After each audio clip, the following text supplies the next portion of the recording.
والاجواء الممطره وصلنا للملعب ويقول لك الموز ما يفيد، هجبتها وياي. وهسه هنا رغم الاجواء الممطره وشباب تتوافد للملعب.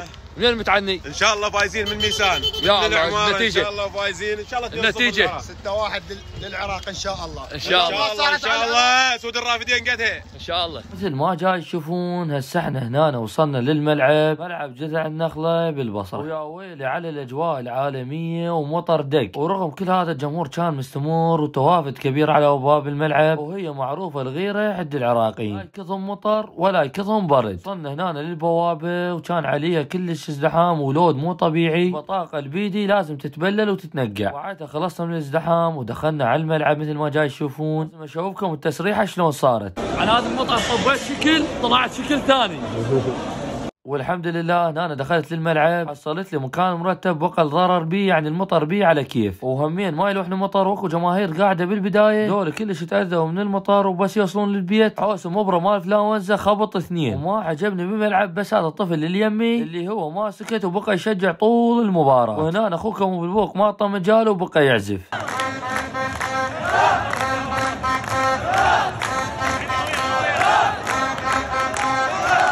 وبعدها وصل الفريقين للملعب ودخل المنتخب السعودي والحكام ووياهم المنتخب العراقي، كان ينعزف النشيد الوطني.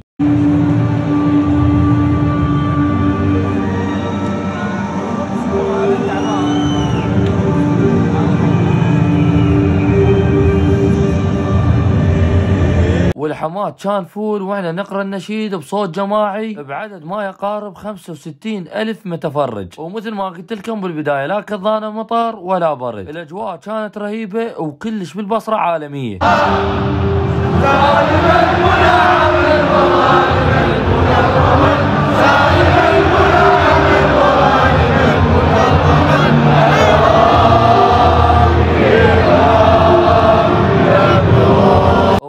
على هذا الزغيرون وما الملاعب ولا سكت بعزف النشيد. هذا صاحبني هنا قمزنا عبالي جاي يرمي.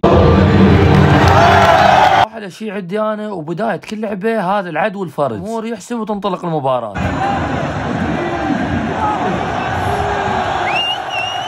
والتفاعل هنا كان كلش رهيب من الجماهير، وبدايه اللعبه ابد ما سكتوا.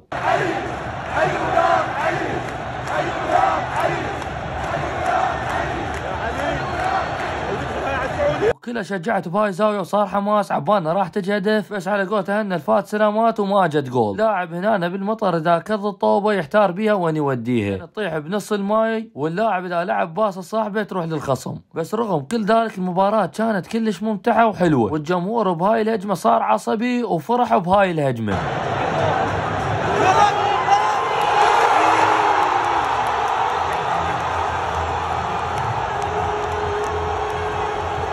اللي هي اللاعب راين بايش اشتغل الدربكه صارت بدفاع وسجل الهدف الاول.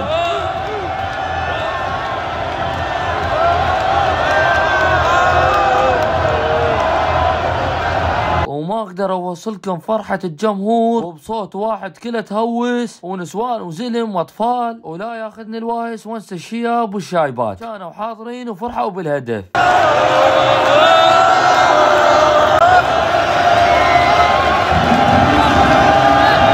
وهسه هنا راح تصير لقطه كلش حلوه وطريفه ما حد شافها بس اللي كان موجود بالملعب. انتم جماعه الشاشات انعم الله علي راح اطلعها لكم، يعني مال المخرج ملتهي بهاي الهجمه وجاي يصورها وينقلها لكم مباشر. ويا ويلي شوفوا له هذا دخل الملعب وقلب دخله بالمطر، وزود بوط امن الملاعب كلها تركض وراه. وانا هنا احتاريت اصور لكم الهجمه لو اطلع لكم هذا وعبالكم اسد شارد من القفص، وجيبه كلها تركض وراه، واخونا العزيز سلم بس على الحارس احمد باسل وطلعوه خارج الملعب. وفوق كل هذا الضيم يصيح انا انتصرت وجاي يهوس، بس خطيه انا قلبي ظل وياه عبالي راح يسوي له شيء.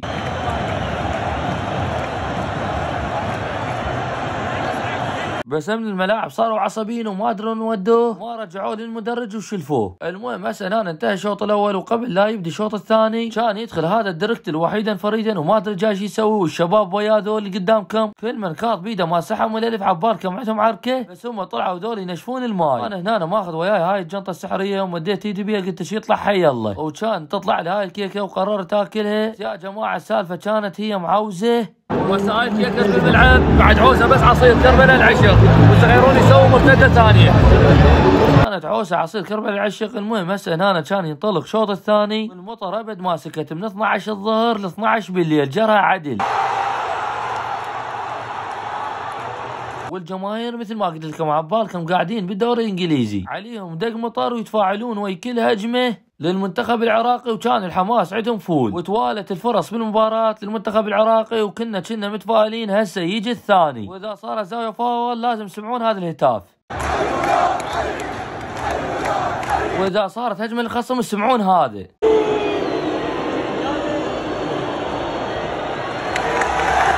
الجمهور العراقي صحوا اذا كانت هجمه للخصم. وهسه هنا عرضيه للمنتخب العراقي وزطبط اسور ستيم كان يحطها بالهدف بس اللاعب طلعها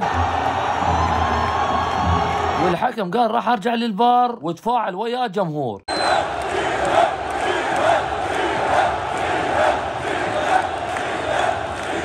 شي كانت تصيح بيها والاغلب يقول جيبه يعني جيب الجول جيبه.